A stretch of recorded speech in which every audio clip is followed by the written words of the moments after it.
Welcome students. Last लेक्चरमध्ये आपण different pollinating agents हा भाग पाहत होतो. त्यापैकी बायोटिक एजंट्स किंवा लिव्हिंग एजंट्स जे आहेत ते आपण पाहत आहोत. तर पहिला प्रकार होता that is एंटमोफिली, pollination with the help of insect. तर या लेक्चरमध्ये आपल्याला pollination by birds that is ornithophily हा भाग बघायचा आहे. When pollination occurs by birds, it is called as ornithophily. जेव्हा पॉलिनेटिंग एजंट्स हे बर्ड असतात तेव्हा त्या प्रकारच्या पॉलिनेशनला ऑर्निथोफिली असं म्हणतात. Birds of small size and long beaks are helpful for pollination like sunbirds and humming birds. आता सगळेच काही बर्ड्स पॉलिनेशनमध्ये भाग घेत नाहीत. तर birds of small size and long beak, जे आकाराने छोटे आहेत आणि त्यांची बीक ही लॉंग आहे, असे बर्ड्स हे पॉलिनेशन करण्यास हेल्पफुल असतात like sunbirds and humming bird. आता स्मॉल असण्याचं पर्पज काय आहे की फ्लावरची जी साईज आहे त्या फ्लावरवर त्यांचं वेट हे बिअर झालं पाहिजे. त्यामुळे स्मॉल साईजचे बर्ड्स हे पॉलिनेशनमध्ये मदत करतात. Ornithophilous plants are bombax, callistemon that is bottle brush और beauty.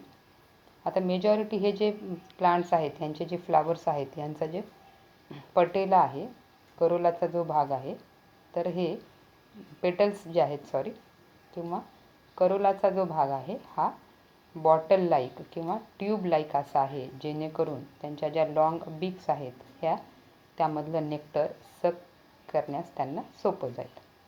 Adaptation for ornithophilous flower are. आता बघू फ्लावरमध्ये काय काय चेंजेस होत असतात. Flowers are of bright coloured, large and showy. आता बर्ड्सला अट्रॅक्ट करायचं आहे त्यामुळे फ्लावर हे ब्राईट कलरचे आहेत, आकाराने मोठे आहेत.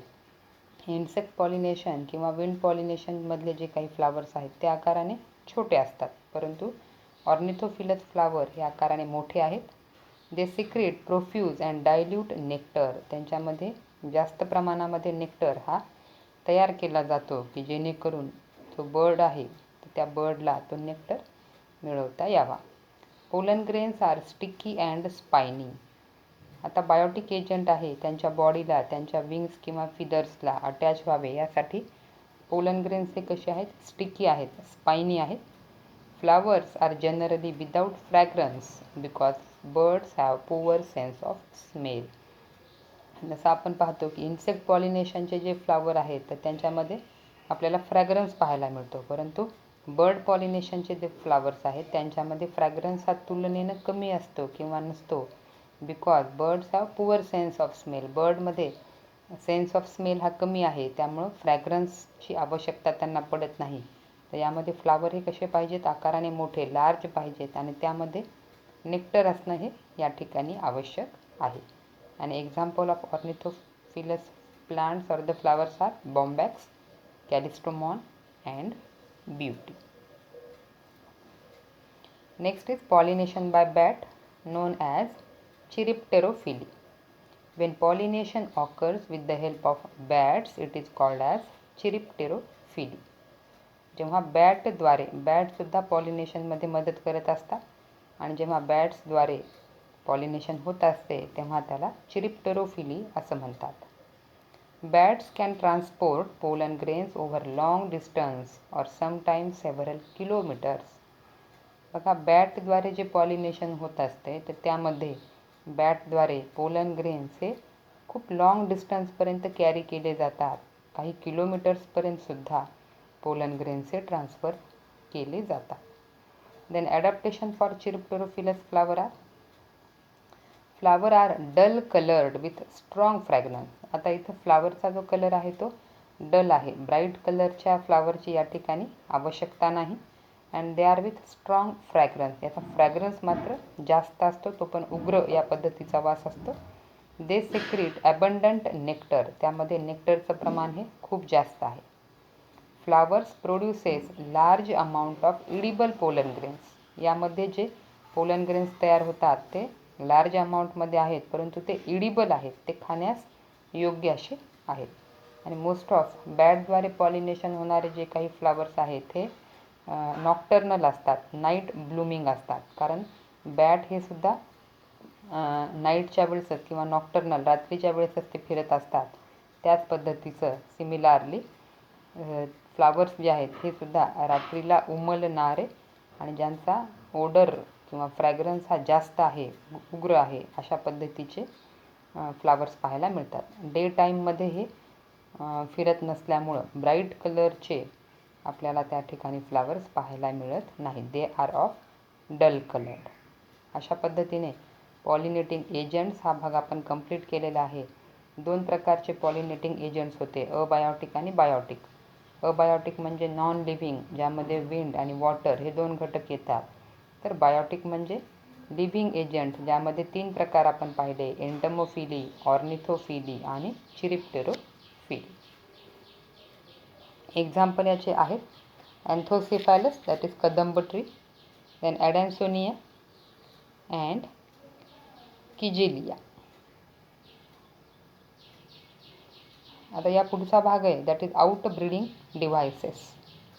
काय आहेत आउट ब्रीडिंग डिव्हायसेस बघू. Many plants have mechanism to prevent self pollination.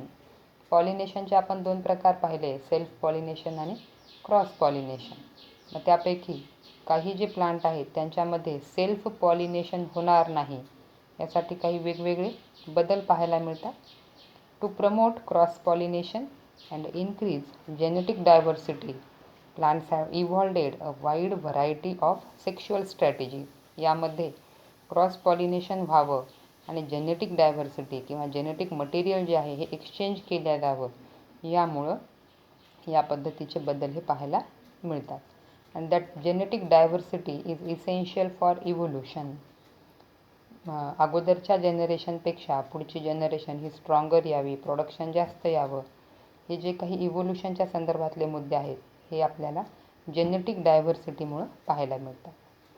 Continued self pollination result in breeding depression. So plants have developed many devices to encourage cross pollination. आता आपल्याला माहिती आहे की क्रॉस पॉलिनेशन जे आहे यामध्ये आपल्याला जेनेटिक व्हेरिएशन किंवा जेनेटिक डायव्हर्सिटी ही पाहायला मिळत नाही. जे कॅरेक्टर पॅरेंट प्लांटमध्ये आहेत तेच कॅरेक्टर पुढच्या जनरेशनच्या प्लांटमध्ये पाहायला मिळतात. आणि नंबर ऑफ जनरेशन जर सेल्फ पॉलिनेशन होत असेल तर त्याचा एक दुष्परिणाम म्हणून इन ब्रीडिंग डिप्रेशन म्हणजे यील्ड कमी असणं किंवा तयार होणारी जनरेशन ही डिसीजेसला मोर ससेप्टिबल असणं, या पद्धतीचे लक्षणं जेव्हा तयार होतात तेव्हा त्याला इन ब्रीडिंग डिप्रेशन असं म्हणतात, की जे सेल्फ पॉलिनेशनमुळे होत असते. आणि त्यामुळं to avoid self pollination many plants have developed many changes and that encourage cross pollination, and these devices are known as outbreeding devices. Now, what are outbreeding devices? Outbreeding devices are the devices or the changes that favors cross pollination. Cross pollination व्हावं म्हणून प्लांटमध्ये जे changes पाहायला मिळतात they are known as outbreeding devices. And they are unisexuality, dichogamy, prepotency, heterostyly किंवा heteromorphy, हर्कोगॅमी and self इनकॉम्पॅबिलिटी किंवा self sterility, असे आपल्याला 6 वेगवेगळ्या प्रकारचे आउटब्रीडिंग डिव्हायसेस हे क्रॉस पॉलिनेशनसाठी पाहायला मिळतात. तर फर्स्ट आहे दॅट इज युनिसेक्शुॲलिटी. नावावरून युनिसेक्शुॲलिटी म्हणजे युनिसेक्शुअल फ्लावर आहे. In this condition flower has either male or female flower. आता यामध्ये फ्लावरमध्ये आपण पाहतो की अँड्रोशियम आणि गायनोशियम असे 2 रिप्रोडक्टिव्ह पार्ट पाहायला मिळतात. परंतु युनिसेक्शुअल फ्लावर म्हणजे यामध्ये एक तर अँड्रोशियम मेल रिप्रोडक्टिव्ह पार्ट किंवा गायनोशियम फिमेल रिप्रोडक्टिव्ह पार्ट हा प्रेझेंट असतो. दोनही रिप्रोडक्टिव्ह पार्ट हे म्हणजे पाहायला मिळत नाही. दिस इज ऑल्सो नोन ॲज डायोसिझम. यालाच काय म्हणतात? डायोसिझम. म्हणजे 2 वेगवेगळ्या प्रकारचे फ्लावर्स तयार होतात. एक मेल फ्लावर ज्यात अँड्रोशियम आहे आणि दुसरं फिमेल फ्लावर ज्यात फक्त गायनोशियम आहे. As flowers are unisexual, self pollination is not possible. आणि फ्लावर हे युनिसेक्शुअल आहे, त्यामुळं दुसरा रिप्रोडक्टिव्ह पार्ट हा त्यामध्ये ॲबसेंट असतो, त्यामुळे ह्यात सेल्फ पॉलिनेशन होणं शक्य नाही. Example, the plants may be monoecious. Monoecious म्हणजे एकाच झाडावर मेल प्लांट पण आहे आणि फिमेल प्लांट फ्लावर पण आहे. लाईक मेज और इट मे बी डायोशियस. दोन वेगवेगळे प्लांट आहेत. एक प्लांट ज्यावर सगळे फ्लावर हे मेल फ्लावर आहेत, किंवा दुसरं प्लांट ज्यावर सगळे फ्लावर हे फिमेल फ्लावर्स पाहायला मिळतात, लाईक मलबेरी अँड पपैया. आता हे सगळे एक्झाम्पल्स आपल्याला पाठ करायचे आहेत. युनिसेक्शुअलिटीमध्ये monoecious, maize, dioecious, mulberry and papaya. Then dichogamy. आता डायकोगॅमीमध्ये फ्लावर्स आर बायसेक्शुअल. फ्लावर हे बायसेक्शुअल आहेत, but when anther and stigma matures at different times in a bisexual flower, this condition is called as dichogamy. आता यामध्ये flower bisexual आहे, androecium gynoecium दोघंही at a time एकाच फ्लावरमध्ये present आहे, त्यामुळे सेल्फ पॉलिनेशन होणं आवश्यक आहे. परंतु असं न होता अँथर आणि स्टिग्मा हे दोन वेगवेगळ्या टाईम पिरियडला मॅच्युअर होतात. म्हणजे जर अँड्रोशियम मॅच्युअर झाला तर पोलन ग्रेन तयार आहेत, परंतु त्यावेळेला स्टिग्मा हा मॅच्युअर नाही, म्हणजे एग सेल हा तयार नाही. किंवा अगोदर एग सेल तयार केला जाईल, परंतु त्यावेळेस त्या ठिकाणी पोलन ग्रेन्स हे तयार नसतात, म्हणजे दोघांचाही मॅच्युरिटी टाईम हा डिफरंट आहे. And such condition is called as dichogamy. आणि जेव्हा दोघेही एकाच वेळेला मॅच्युअर होतात, अँथर आणि stigma, that condition is known as homogamy. इथं कोणती कंडिशन आहे? That is dichogamy. Again it is further divided into two types. One is protandry. That means when anther mature earlier than gynoecium, it is known as protandry. जर androecium हा अगोदर mature होत असेल, pollen grains हे अगोदर तयार होत असतील एग सेलच्या, प्रो म्हणजे अगोदर, टँड्री और अँड्री इज द अँड्रोशियम, म्हणजे अगोदर कोण मॅच्युअर होणार? Androecium. Example is sunflower. And protogyny, नावावरून pro before maturity, gyny is the gynoecium. When gynoecium mature earlier than the androecium, that condition is known as protogyny. Example is gloriosa. म्हणजे या ठिकाणी egg sale तयार आहे, परंतु pollen grains हे त्या ठिकाणी तयार नाहीत. That condition is protogyny. बघा, एक झालं युनिसेक्शुअलिटी, एक झालं डायकोगॅमी. आता डायकोगॅमीमध्ये दोघंही एका वेळेला मॅच्युअर होत नाहीत, त्यामुळं या ठिकाणी सेल्फ पॉलिनेशन शक्य नाही. Then is प्रीपोटेन्सी.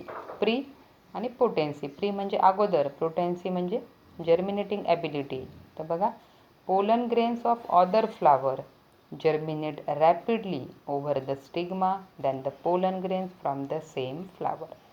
Example is apple. काय म्हणत आहे की ॲपलचं प्लांट आहे आणि त्यामध्ये अँथर पण आहे आणि गायनोशियम पण आहे, किंवा अँड्रोशियम गायनोशियम दोन्ही भाग आहेत. मॅच्युरिटी पण सेम वेळेला होत असेल, परंतु जेव्हा पोलन ग्रेन हे त्याच स्टिग्मावर पडणं आणि जर्मिनेट होणं अपेक्षित आहे, तर त्याच्या ऐवजी दुसऱ्याच फ्लावरचे पोलन ग्रेन्स येऊन त्या स्टिग्मावर जर्मिनेट होतात आणि फर्टिलायझेशन कंप्लीट करतात. या कंडिशनला म्हटलं जातं prepotency. Example is apple. Then heterostyly or heteromorphy. Hetero म्हणजे different, styly is the style किंवा गायनोशियमचा जो भाग आहे त्यामध्ये असणारा बदल.